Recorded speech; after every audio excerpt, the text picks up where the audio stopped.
बस एक छोटा सा टॉपिक करना है। हाँ फिर चलेंगे। प्लीज चुप करो।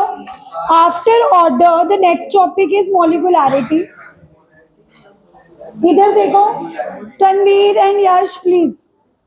The next topic is molecularity. और बहुत बार क्वेश्चन आता है कि डिफरेंशिएट ऑर्डर एंड मॉलिकुलैरिटी, क्योंकि ऑर्डर भी एक नंबर होता है, मॉलिकुलैरिटी भी एक नंबर होता है। But let's understand what is molecularity. जब भी आप एक रिएक्शन करवाते हो तो कोलिजन थ्योरी का मानना है कि उसमें रिएक्टेंट आपस में टकराते हैं और तब रिएक्शन होती है। सो हम काउंट करेंगे कि कितने मॉलिक्यूल्स कोलाइड हो रहे हैं मयंक to bring about the reaction. तो मॉलिकुलैरिटी क्या हुई? Number of colliding molecules to bring about a chemical reaction. अब एक एग्जांपल समझाती हूँ। Have a look everybody. अगर मैं यहाँ पे एक रिएक्शन लिखूं O2F2 decomposes to give O2 plus F2।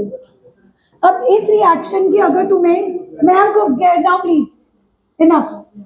इस रिएक्शन की अगर मैं आपको मॉलिकुलैरिटी निकालने के लिए बोलूंगी तो आप बोलोगे 1, क्योंकि रिएक्शन को देख के ही पता लग रहा है कि इसमें एक ही मॉलिक्यूल है जो आपस में सिलेंडर के वॉल्स के साथ टकराया होगा, बट किसी दूसरे मॉलिक्यूल से नहीं टकराया। There is only one molecule. लेकिन अगर मैं आपको ऐसी रिएक्शन दूं 1H2 plus 1I2 give 2HI, तो इसमें साफ दिख रहा है कि एक मॉलिक्यूल H2 का मयंक एक मॉलिक्यूल I2 के साथ टकराया होगा।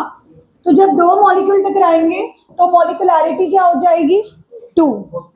मॉलिकुलैरिटी का मतलब है कि कितने मॉलिक्यूल तुम्हें टकराते हुए दिख रहे हैं।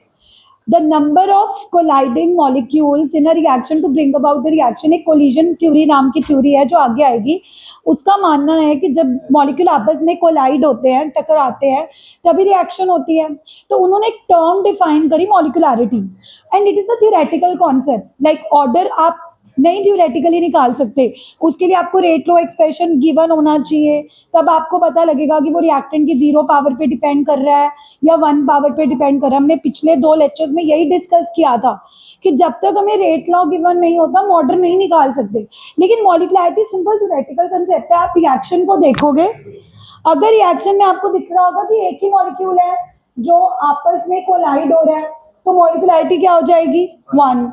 अगर आपको रिएक्टेंट में 2 मॉलिक्यूल्स दिख रहे हैं कि आपस में कोलाइड करे होंगे to bring about this reaction, तो आप बोलोगे मॉलिकुलैरिटी 2।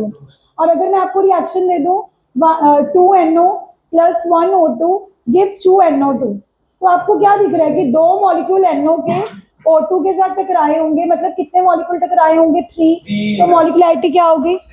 बट व्हाट इफ अगर आपको ऐसी कोई रिएक्शन दे दी जाए 5Br negative plus 1BrO3 negative plus 6H positive gives product. अब आपको क्या लगता है कि इसकी मॉलिकुलैरिटी कितनी होगी? दिव्यांश, इसमें कितने मॉलिक्यूल्स हैं Br के? 5। एक और H पॉजिटिव के 6।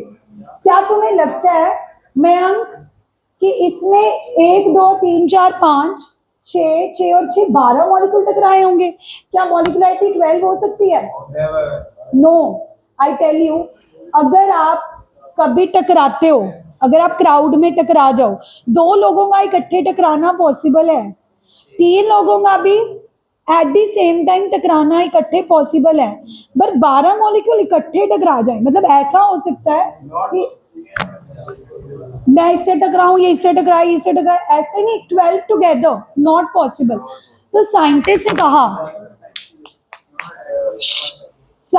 कहा कि जब भी आपको ऐसी रिएक्शन गिवन होगी जिसके रिएक्टिंग मॉलिक्यूल आपको 3 से ज्यादा नजर आ रहे होंगे, तो such a reaction is a complex reaction.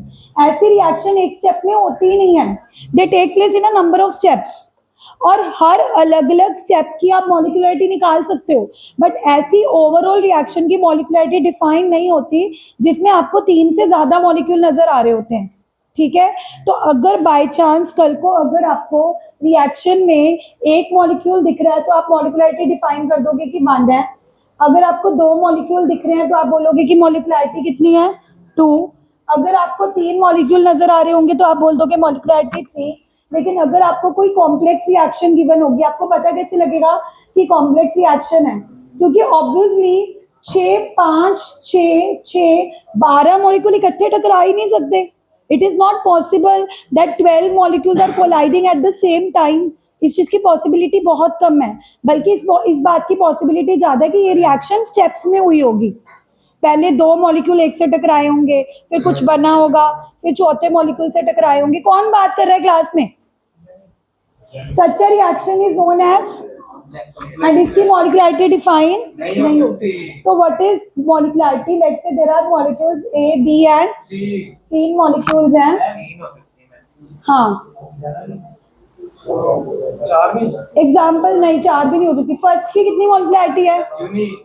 First example में कितने मॉलिक्यूल्स इन्वॉल्व हैं? तो ये यूनिमॉलिक्यूलर हो जाएगी, क्योंकि इसकी मॉलिक्युलरिटी क्या आ जाएगी? 1. ये कौन सी मॉलिक्यूल? 2 मॉलिक्यूल इन्वॉल्व है, बाई मॉलिक्यूलर. तो इसकी मॉलिक्युलरिटी क्या होगी? पता लग रहा है? Yes. ऑर्डर रिएक्शन को देख के नहीं निकाला जा सकता, उसके लिए रेट लॉ एक्सप्रेशन गिवन होना चाहिए. बट मॉलिक्युलरिटी हम सीधा रिएक्शन को देख के निकाल सकते हैं. अभी बहुत बारिश हो रही है, you won't be able to go? Yes, you know you can, but you will be like, आप क्यों, आप फुटबॉल तो खेलने नहीं जा सकते ना, गिर जाओगे, स्लिप कर जाओगे. रहने दो. चलो हैरी, इसी बात पे मॉलिक्युलरिटी और ऑर्डर का डिफरेंस पढ़ो. खत्म हो जाएगा अपने. फर्स्ट डिफरेंस, मॉलिक्युलरिटी क्या होती है? Number of reacting species. Number of colliding species या reacting species undergo simultaneous reaction. Simple बोल दो, number of colliding molecules to bring about the chemical reaction. एक केमिकल रिएक्शन होने के लिए कितने कोलाइडिंग मॉलिक्यूल्स या रिएक्टिंग मॉलिक्यूल्स कोलाइड कर रहे हैं, वो क्या होती है? जबकि ऑर्डर क्या होती थी? Sum of the x plus y करते थे हम. Yes. और वो पावर किसमें गिवन होते था? रेट